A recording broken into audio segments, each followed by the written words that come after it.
This episode of The Orb is brought to you by Audible.com, offering more than 180,000 titles for smartphone, tablet, and desktop. To get a free audiobook of your choice and help Trek FM at the same time, visit audibletrial.com/trekfm. And also by Enterprise in Space, an international program of the nonprofit National Space Society. Find out how you can help science and education and become a virtual crew member aboard the NSS Enterprise Orbiter by visiting enterpriseinspace.org. And if you want to join the conversation and share your thoughts on this episode, join the Babel Conference, our listeners group on Facebook. Just type Babel, B-A-B-E-L, into the Facebook search field. We look forward to seeing you there. This is J.G. Hertzler, General Martok on Deep Space Nine, and you're listening to Trek FM.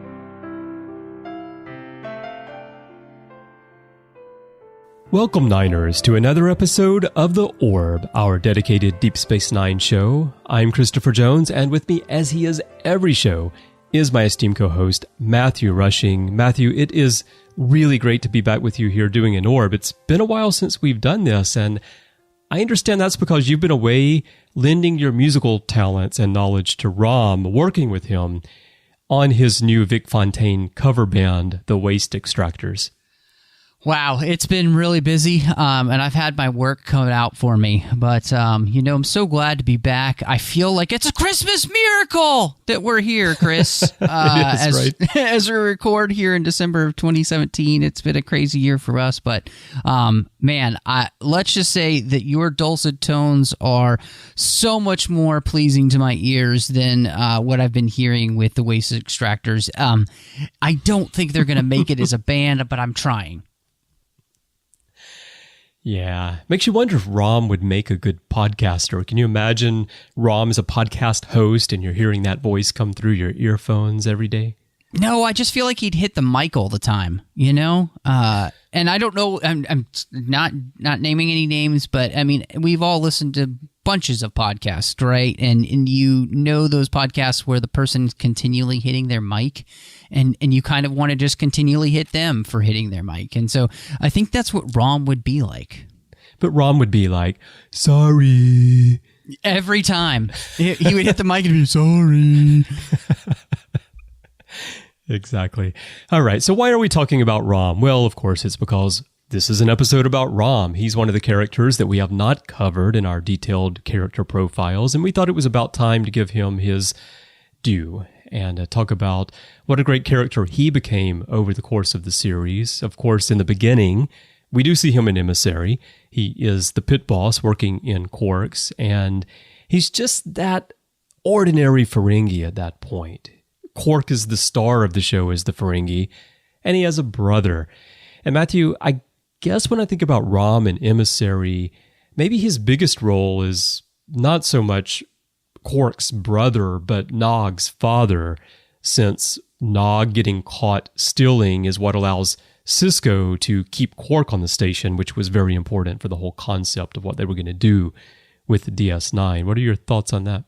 Yeah, as you were talking, you're like, he's the pit boss. It makes him sound so much more badass than he actually is. I know, right? Pit boss.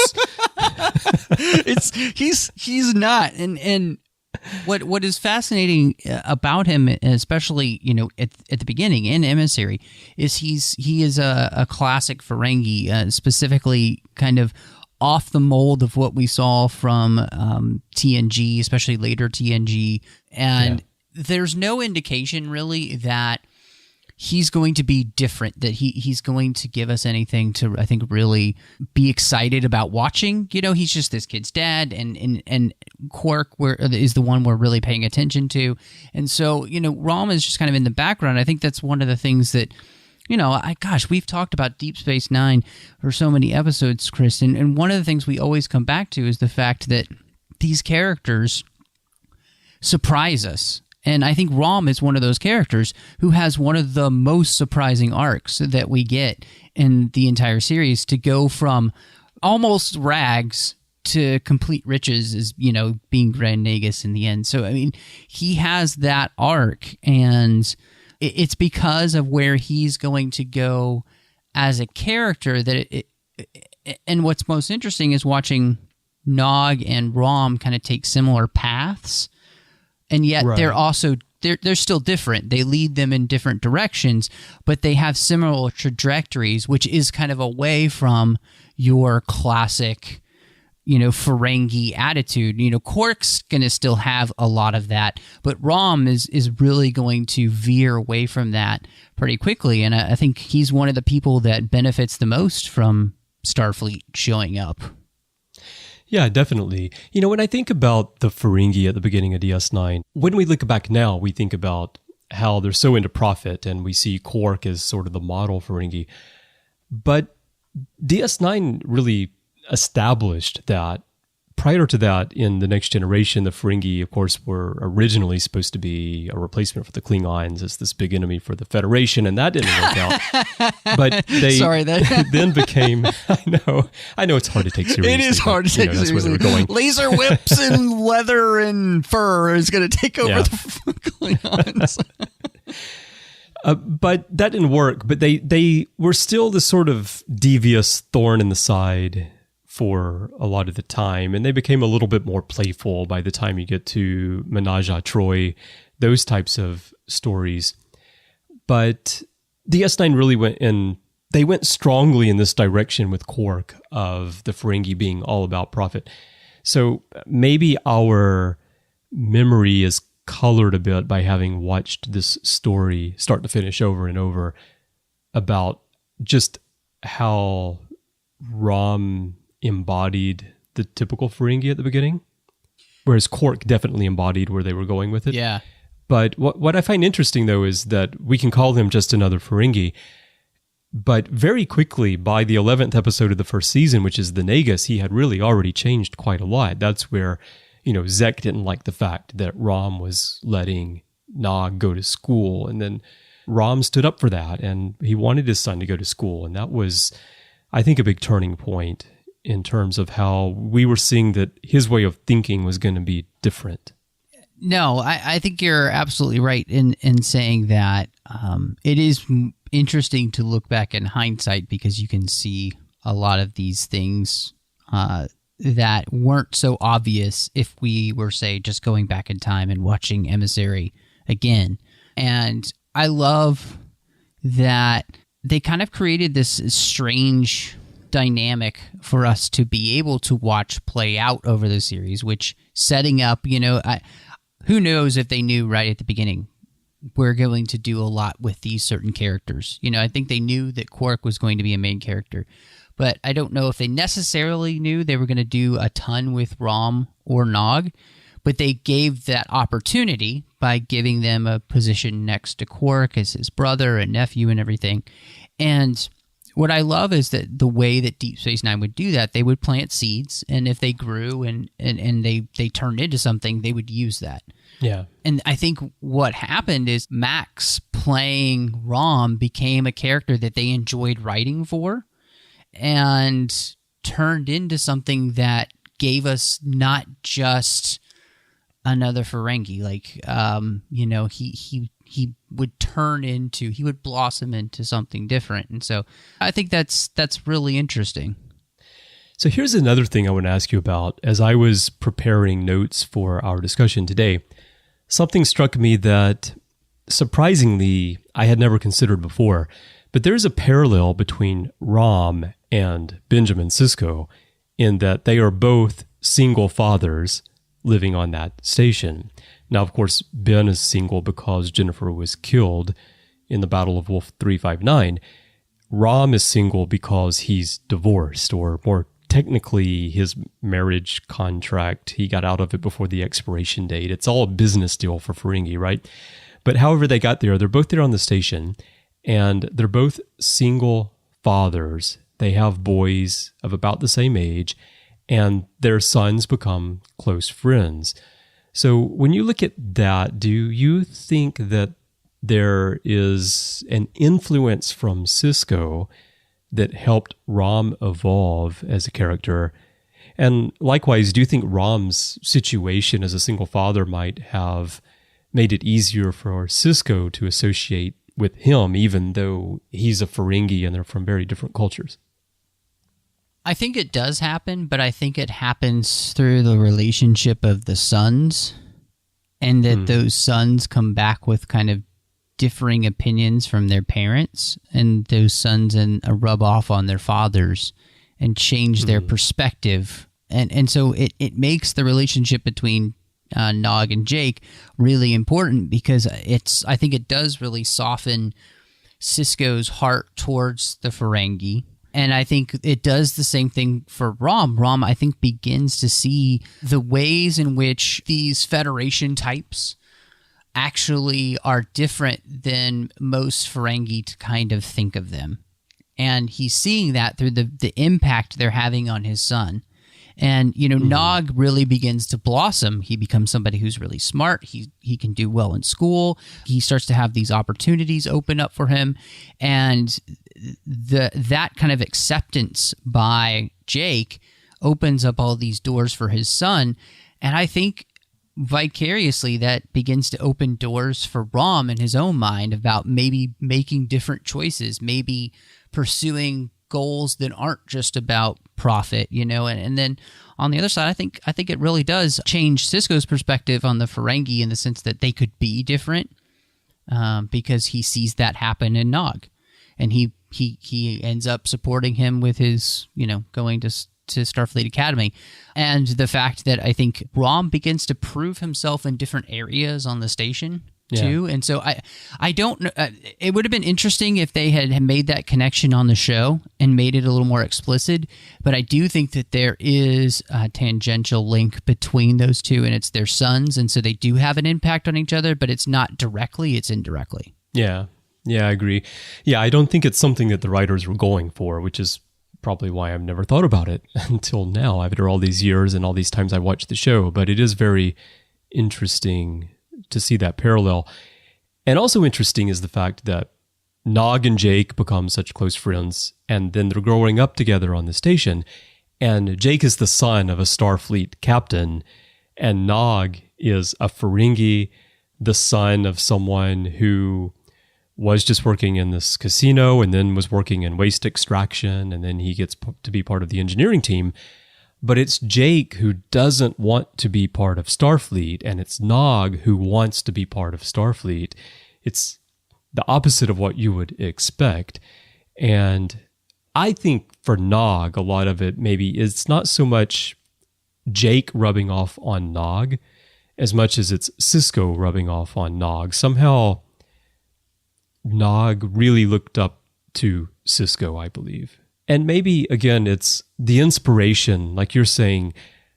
Rom gets inspiration from watching these Starfleet types and from watching Sisko and watching O'Brien and seeing how people handle themselves. And he starts wanting to strive to be more. And I think that Nog and Rom kind of move in lockstep in that way. And it allows Nog to have a lot more respect for his father because of things that are rubbing off a bit from Ben Sisko, from Jake Sisko, and others in Starfleet.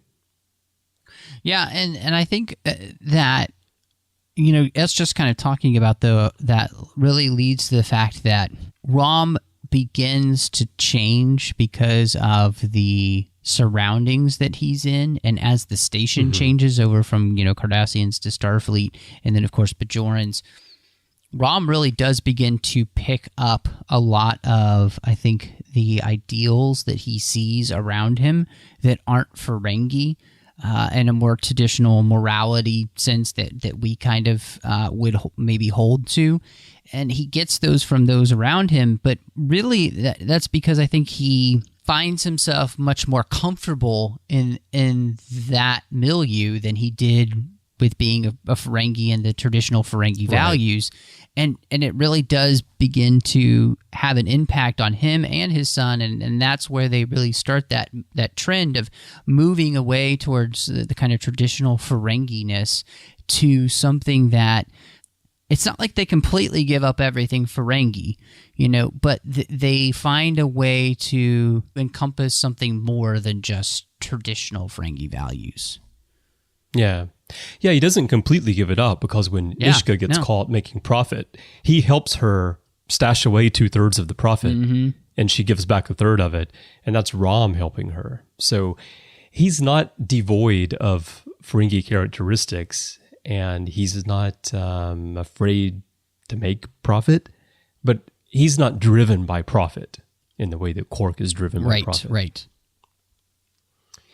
Well, let's talk about relationships a little bit more. So he moved on from working with Quark. After he organized the union and bar association, he went on and joined O'Brien's team. And initially he was working in waste extraction, and then he got to move on and do other roles, like working in diagnostics, being a repair technician, junior grade. Do they have a special badge for that? Yeah, it's very colorful, and it says junior really, cutesy font. So yeah, JR period, right? All lowercase. Exactly. Yeah. And then he was a maintenance engineer, first class after that. And a lot of that's possible because O'Brien trusted him and took him under his wing. So what are your thoughts on that relationship? I think that's one of the relationships that's most interesting, and, don't take this the wrong way, but I think O'Brien and Rom have a lot in common in the sense that I was thinking about this and this idea that they're both kind of blue-collar guys in the end, and they kind of relate on that level. But they're also people who are techies. They think in engineering terms, and that's what they're really best at. And so I feel as though O'Brien really is one of the characters who kind of opens up this idea for Rom of that there's a different type of life. And I honestly think O'Brien is kind of the character that Rom probably looks the most up to on the station. Yeah, I think so. And would want to be like, if there's somebody that Rom's like, oh, I wish I could be like somebody when I grow up, it would be O'Brien. Yeah, I agree. Because the fact that O'Brien's not an officer, for one thing, O'Brien maybe followed a somewhat similar path of Rom, which he just wants to do this work. This is what he loves. He's not so concerned, like the way that Rom is not so concerned with profit and the traditional Ferengi path. O'Brien's also not concerned with becoming an officer and following the traditional Starfleet path. He wants to be part of what's going on, but he kind of wants to do it on his own terms. Yeah. No, I think it's a really fun relationship to watch when you kind of like rewatch the series, is to see them grow closer and how they kind of interact. But I do always feel like that's the person that, Rom kind of like, I want to become more like O'Brien. What would O'Brien do? What would O'Brien do? Don't we all ask ourselves that? Every time I have a computer or something that doesn't work, I think, what would O'Brien do? And then I kick it. Yeah, there you go. And then it starts working. It works perfectly every time. All right. And Quark, of course, we have to talk about. Quark's interesting because he really, they have that big brother, little brother dynamic, right? Where Quark is kind of picking on him a lot. He is disrespectful to him a lot, but that he actually loves Rom. And even as he pushes Rom to the side very often and even belittles him at times, when Rom is truly in trouble, Quark always comes through for his brother. What do you think it is about and when you think about Quark too, you have to go all the way back. The backstory of Rom is that the kids picked on him on Ferengi for having smaller than average lobes, and Quark in particularly picked on him for that. And Quark would tell people that Rom was adopted because he didn't want people to think Rom was part of the family. So this has been going on since childhood for them, but they've stuck together and they do take care of each other. So from what we see on the screen anyway, what is it about that relationship that you think helped Rom go from just another Ferengi in the beginning to, in a sense, well, he's not the savior of the Alpha Quadrant, but he played a very important role in the war. Yeah. And then he became the Grand Nagus. I think the weird thing about Quark and what he does for Rom is that he gives this begrudging, unending love for his brother, right? He always makes fun of him and berates him in front of every other person, but really deep down, he loves his brother. And in the end, he was willing to sacrifice for his brother, and he shows that kind of over and over again, even though on the outside, he's portraying somebody who treats his brother like dirt. And it's a very strange... only on Ferengi would we say that these two love each other, because it doesn't seem like that to us. Do you think so? But do you think so? Like, I don't know. I think there are relationships in our own world where siblings will act that way towards each other, but when push comes to shove, they're always there for each other. Yeah, some people just have trouble showing That's love. True. Some people have trouble admitting to themselves that they love even their siblings, and certainly have trouble expressing it. Like they maybe somehow feel that it shows a weakness to express the fact that they care about someone like that. No, I think you're right. I think on Ferengi, I'll put it a different way. That can be more of a virtue than we might call it. I would agree. Because we wouldn't necessarily think of it that way, but for them, that's kind of the way it works. And I think that Quark loves his brother no matter what. Even though he thinks his brother's made really dumb choices, obviously he, made the dumb choice by, getting in a marriage contract and having all his money taken. But Quark is always there to pick up after his brother and to help his brother. And, I think that might actually even go back to what the brothers saw from their mother with their father, who their father didn't have the lobes for business. But I don't feel like they ever saw their mother mistreat their father and berate him and never take care of him. So I feel like they had probably a pretty good family dynamic, and Quark's kind of picked that up. He's more begrudging about it, and he's more vocal about it on the outside, but on the inside, he's kind of a soft teddy bear who, he's going to take care of his brother, and he's going to stick up for his brother. And I think that actually, strangely enough, gives Rom the safety net to be able to try something new. Yeah. In a really strange way. Quark has an image to maintain, too, right? Yes. So he can't let people know that he actually is a little bit soft and loves his brother in that way. Leeta is another one. Now, this really, I think, probably caught all viewers off guard during first run. I certainly didn't see it coming. But what do you think it is that brought Rom and Leeta together? I think the thing that brings them together is that she sees in him something he can't always see, and she helps bring it out of him. She kind of makes the best version of Rom come out, which, if you're in any kind of romantic relationship, having somebody with you who makes you the best version of yourself is a really good thing. So I think that what happened with the bar and creating the union really showed her that Rom has some cojones she didn't know about, and that's attractive to her. Somebody who's going to stand up for himself, but also Rom, in the end, obviously kind of has a heart of gold. He's a guy who just wants to take care of people. He really likes people, and that's kind of who Leeta is too. And so they're really kind of kindred spirits in a lot of ways. And I think they recognize that. She just keeps waiting for Rom to make us move, and it just takes him forever to do so. I think it was when you think back on it, it makes so much sense, but it is kind of like, oh, wow, I didn't see that one coming. Would Rom had turned out to be the same character at the end if Leeta hadn't come along, if they hadn't gotten together? Oh, that's a good question. Does she really Hmm. play that big of a role in influencing him?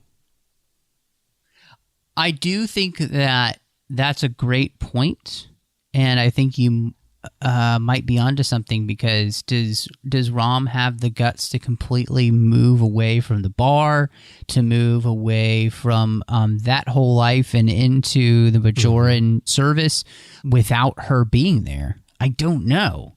Does she help him does she give him a sense of worth that allows him to say, you know what, if I can get her, I could go do something else, and again, I think we're speculating just a little bit, because I don't know if it's quite in the show, but it's not a hard speculation to see that you got the what everybody kind of considers on Deep Space Nine the babe, right? Like, and the one that everybody wants, but she's mine. And doesn't that give you a new sense of like purpose and self-worth and all that when somebody like that's at your side, because they chose to be at your side, because they chose you, and that gives you the ability to say, what, maybe I can make some different choices for myself as well. Okay. That's interesting, because this is another topic I haven't really thought much about in the past, and my you can tell I've thought a lot about when Chase Masterson. I'm just kidding. I know.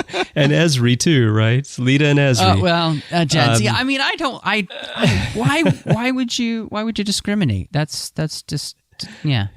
So I hadn't thought much about it, and my initial thought when I posed the question was that Leeta probably has minimal impact on Rom's character development. I could see Rom ending up in the same place without her, because I think that the influence of Sisko and O'Brien and Nog and even Quark probably play a bigger role. But now that you say that, I don't think it really matters if she's the girl on the station that everyone wants. I think it's just the fact that she's someone who Rom wanted but was too afraid to make a move, too afraid to do anything. And then when he finally did, and it finally came together, and he realized that I shouldn't have been so afraid all this time. I should have just told her how I feel, or in the case of moving off into engineering or becoming part of the Bajoran staff, or whatever he wants to do, or the idea, having the courage to explain the concept of the replicating minds and not worrying about someone not taking him seriously. The fact that he had this success in his life probably did give him the courage and the confidence to take all of those other steps along the way. So why maybe that is, there is Chris? more to it. And it comes back to singing. It's because love lifts us up where we belong, where the eagles fly. That's why. I mean, love lifts Rom up where he belonged with Leeta, and it gave him the wings to be able to, fly. All right. So you're saying that Leeta's love for Rom lifted them up into Odo's quarters, because that's where the eagles fly when Odo is practicing his shapeshifting. Absolutely. Wow. Yeah. This is a whole new bats, DS9. So, yeah. Yeah. This is a whole new DS9 that I had never considered before, Absolutely. Matthew. All right. Let's talk about one more character, and that's his mother, Ishka, or Mugi, and the role that she played in his life, because she always saw something in him that the others didn't. And she knew that he didn't have the lobes for business, just like his father didn't have the lobes for business. But she nurtured him along the way. She supported him. When they reached the age of ascension, Quark left immediately to go make his fortune, but Rom stayed behind. He still stayed there for another decade past that, which is unusual for Ferengi, but his mother supported him all this time. And he obviously had a special connection with his mother. I was going to say a connection that Quark didn't have, but I think maybe they both had it. But just like Quark doesn't want to admit that he loves Rom, Quark also doesn't want to admit that he's so close to his mother, whereas Rom is more supportive of her. So in terms of influence of a character in a relationship on Rom, how do you see Ishka? I think that she plants the seed for him to be a different type of Ferengi.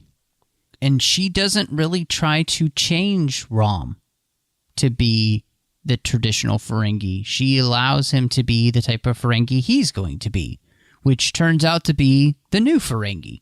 And so he's going to lead in, the Ferengi Reformation. And that's all because she loves him for who he is, not who she wants him to be.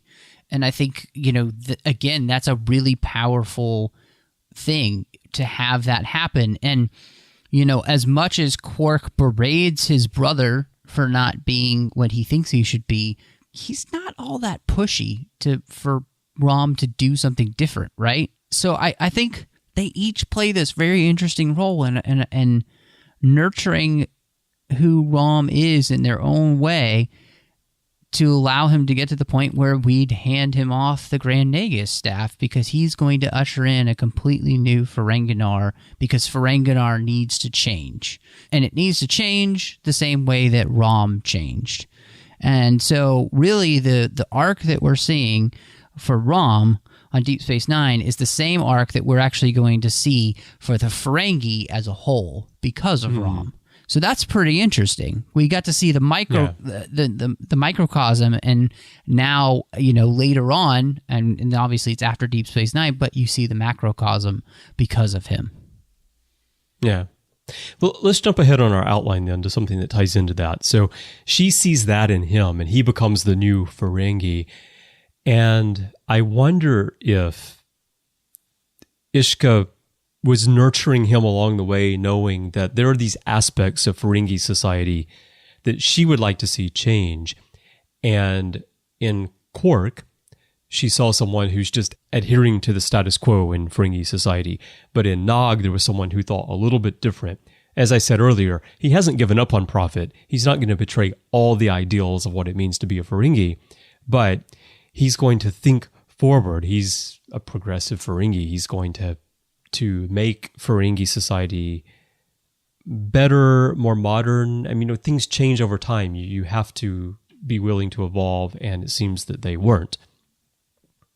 Of course, she had no way of knowing that one day she would become the partner of the Grand Nagus, and that she would actually have real influence in Ferengi society. So we can't really say that she was nurturing Rom for the role of Grand Nagus all along. But once she did start her relationship with Zek, once she did begin to have influence, at that point, I feel that she was guiding Rom and guiding Zek toward this goal of hers of affecting change in Ferengi society.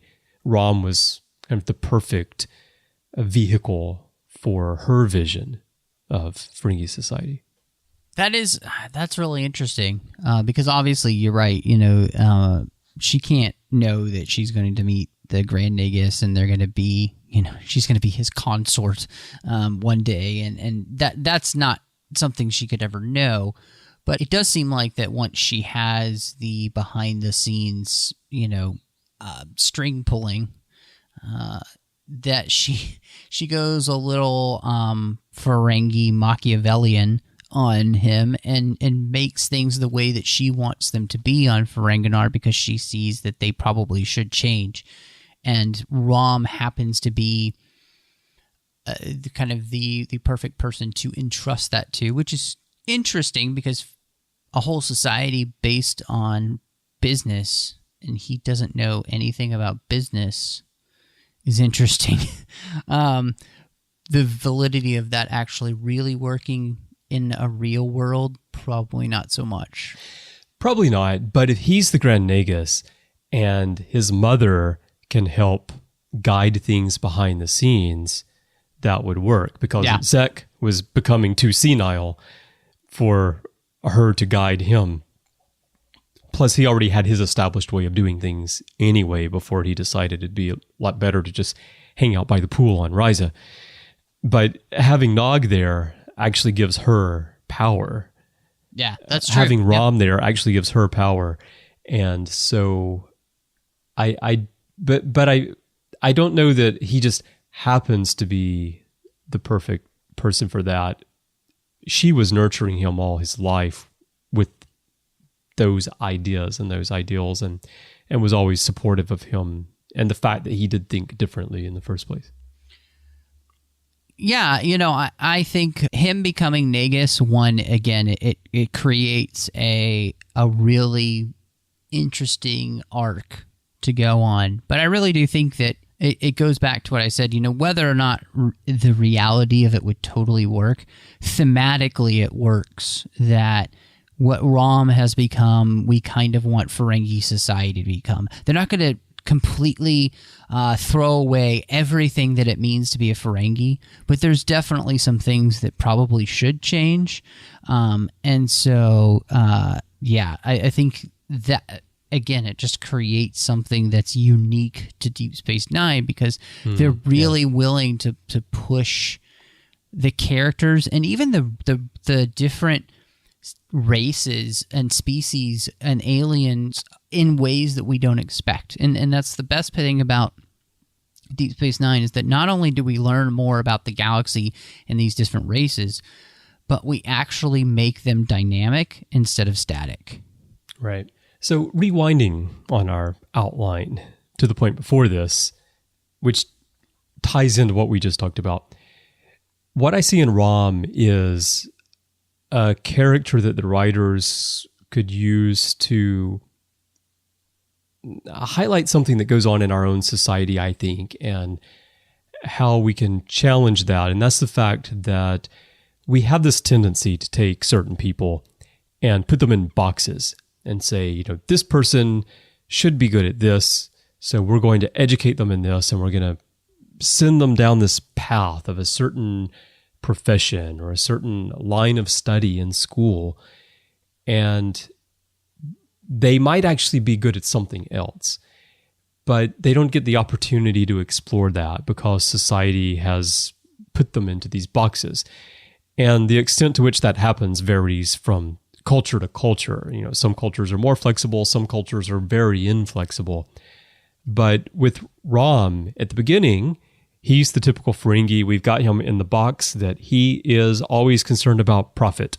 He's the pit boss in a casino. But he actually is very technically minded. And the crew of the station and the writers writing the story were willing to send him in another direction. And if we keep it in universe, O'Brien, by taking him in as part of the engineering crew and allowing him to climb the ladder, just to get him in at the beginning, okay, we're going to put you in waste extraction. We're going to give you something to do. It's not going to be glamorous, but you can do it. But he was allowed to continue to climb the ladder within that team. And then at the end, he is the one who comes up with the idea for the replicating mines, which are critical to holding the Dominion forces at bay. And in many situations, even in our own society, someone like that might never get the opportunity to express and share that talent. So what do you think Rom says, his story says, about how we stereotype people in society, but also in Star Trek? I think in past Star Trek, we also, especially with alien cultures, they become very much stereotypes, right? What do we see in Rom here? Yeah, I mean, if we just say he's a Ferengi and he can only be a Ferengi and do what Ferengis do, I mean, the Alpha Quadrant is lost.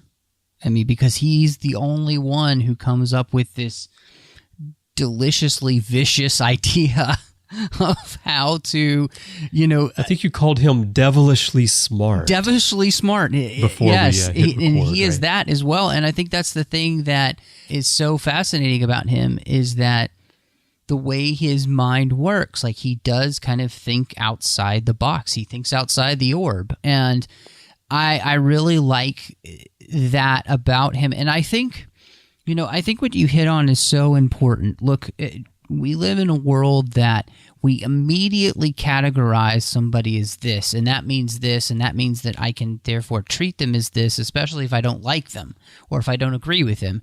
And that labeling type of culture hurts us because we don't actually get to know the individual, because the individual is more than just a one label.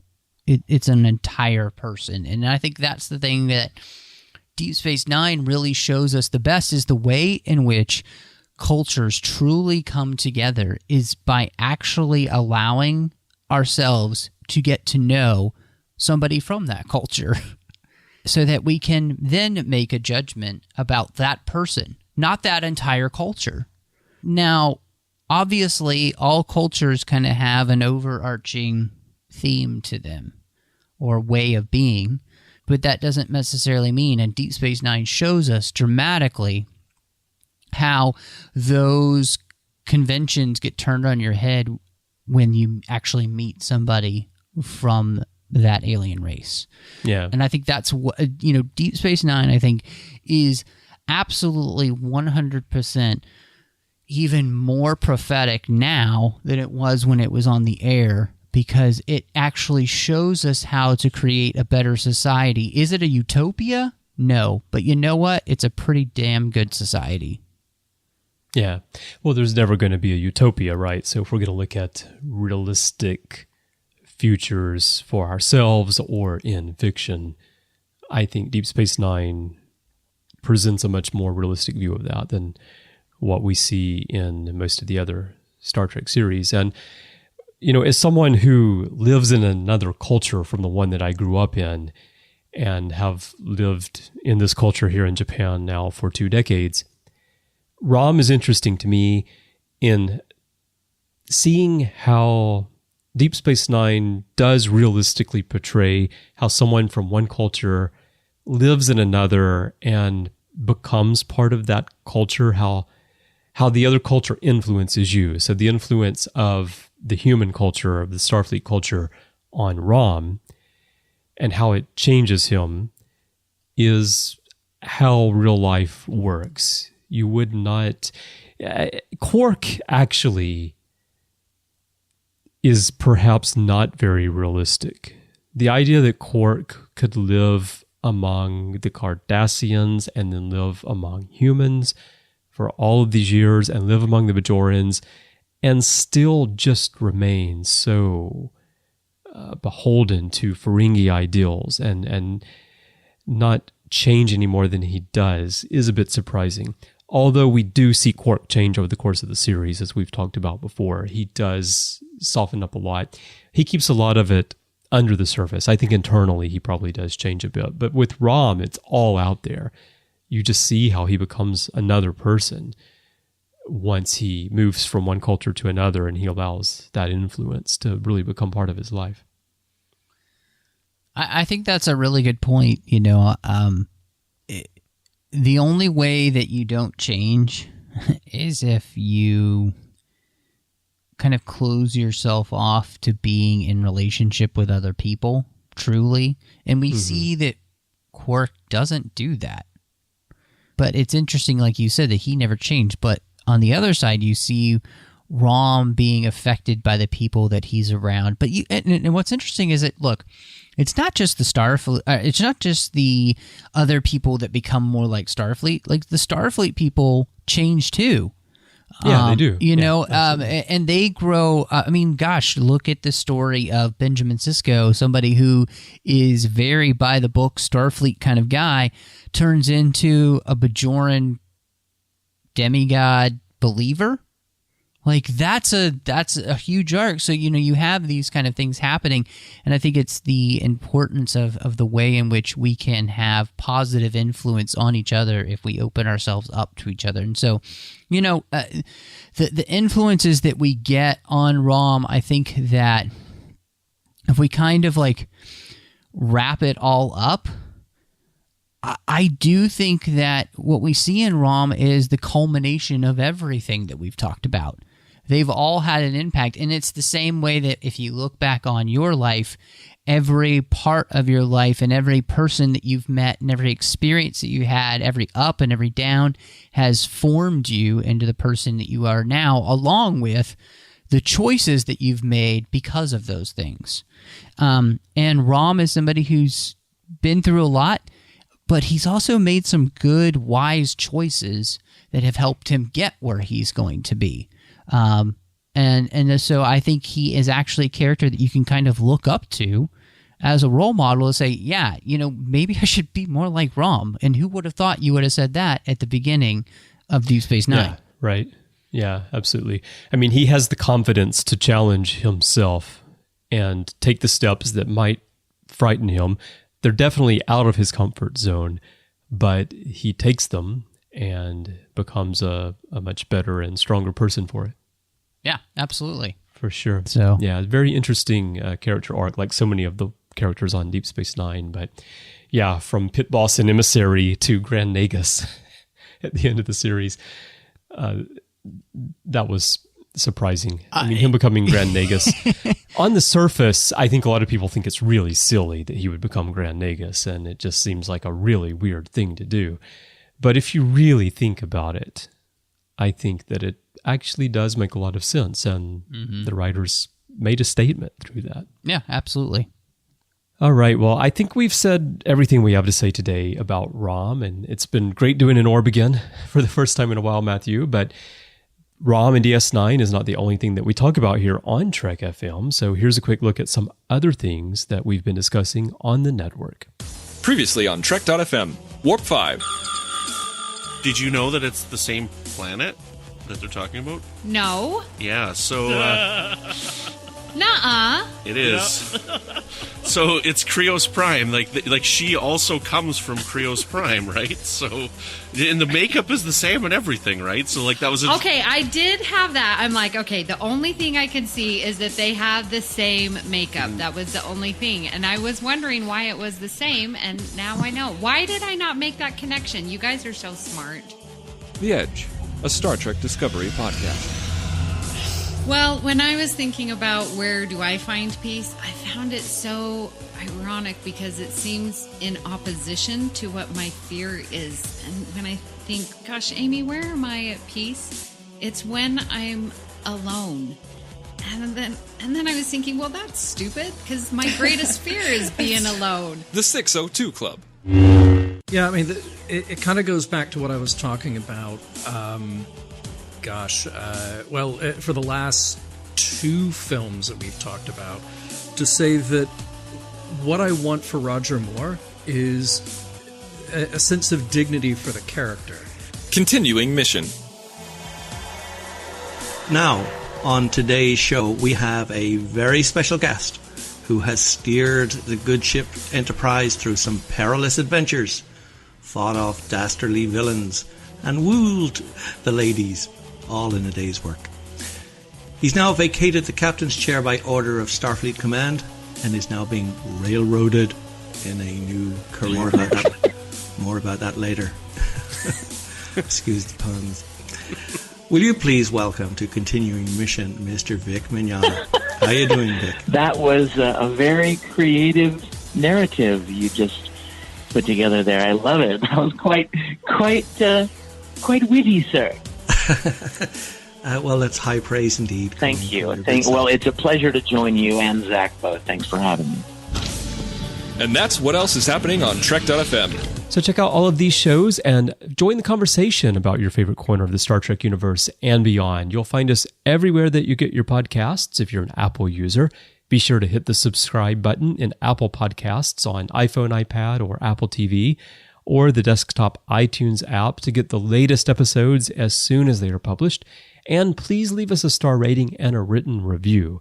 I know that now, with the latest version of Apple Podcasts, I believe you can actually do that in the app on iOS, so that makes it a lot easier for you to leave that information, which in the past required you to go to the site in iTunes. So please let us know what you think about the show there. If you're not an Apple user, we've got you covered as well. You can find our shows on Google Play Music, Stitcher, TuneIn, Spreaker, SoundCloud, Windows Phone, and most third-party apps. You can also stream and download the MP3 file from our website or grab the RSS link. And Matthew, I'm very happy to announce that The Orb is now available in Spotify, along with a lot of our other shows.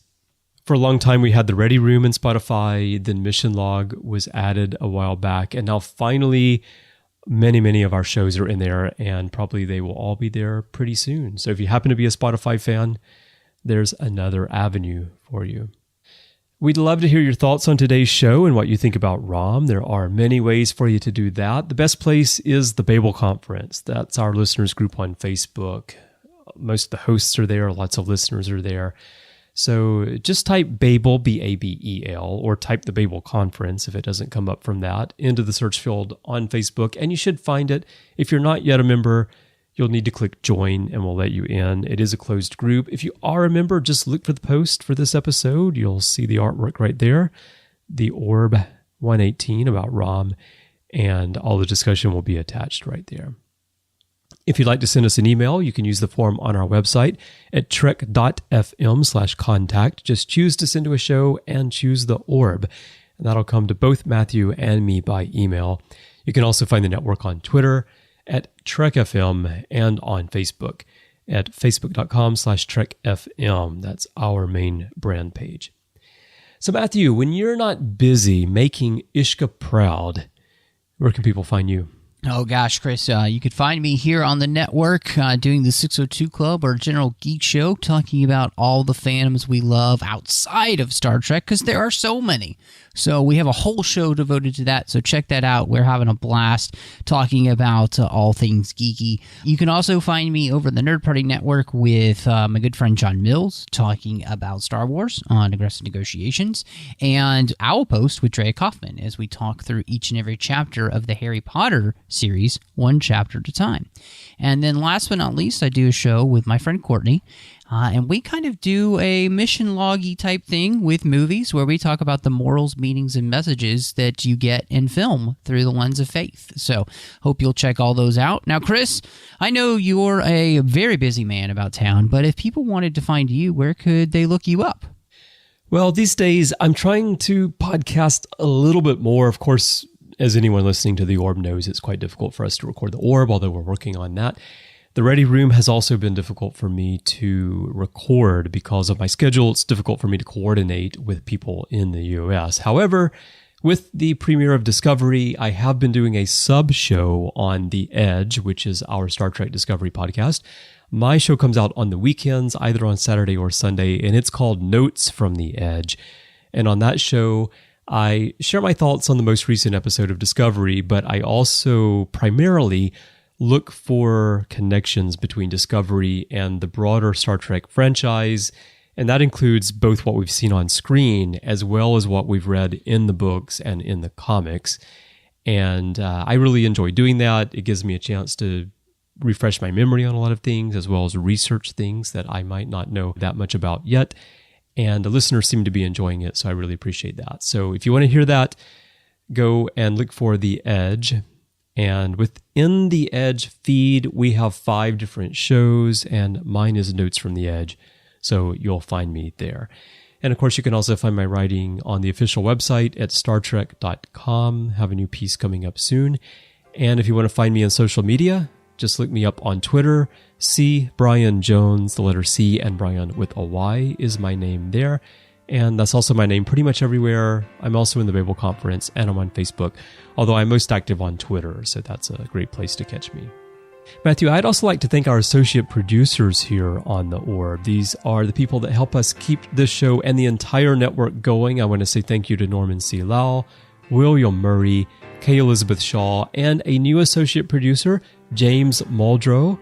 And James, I'm sorry if I'm mispronouncing your last name there, but we really thank you for your support and helping us keep the orb going. And if you would like to become an associate producer of this show or any of our shows, or just pitch in a little bit and help us pay for our very large bandwidth bill every month, you can find out how by going to patreon.com/trekfm. That's patreon.com/trekfm to get all the details.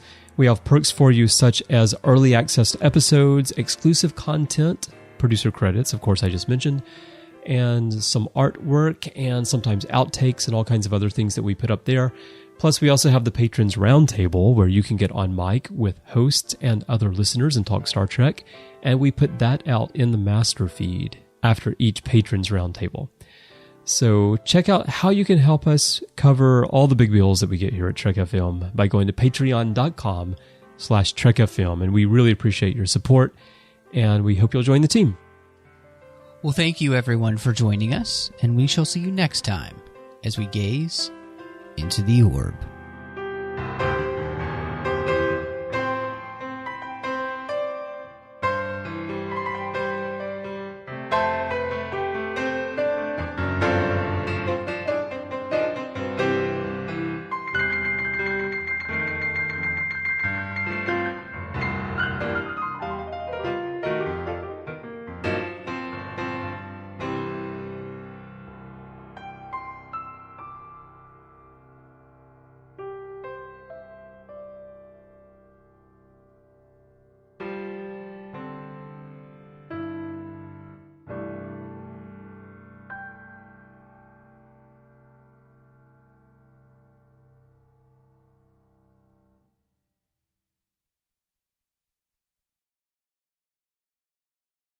Recording. All right. All right. Rom's fancy pants. Rom's waste management pants. Oh, I don't know. Chris, no, nobody needs to see those pants. But he was an expert in that. Yeah. Bryan trusted him to keep it running for the whole station. So. All right, here we go with the intro.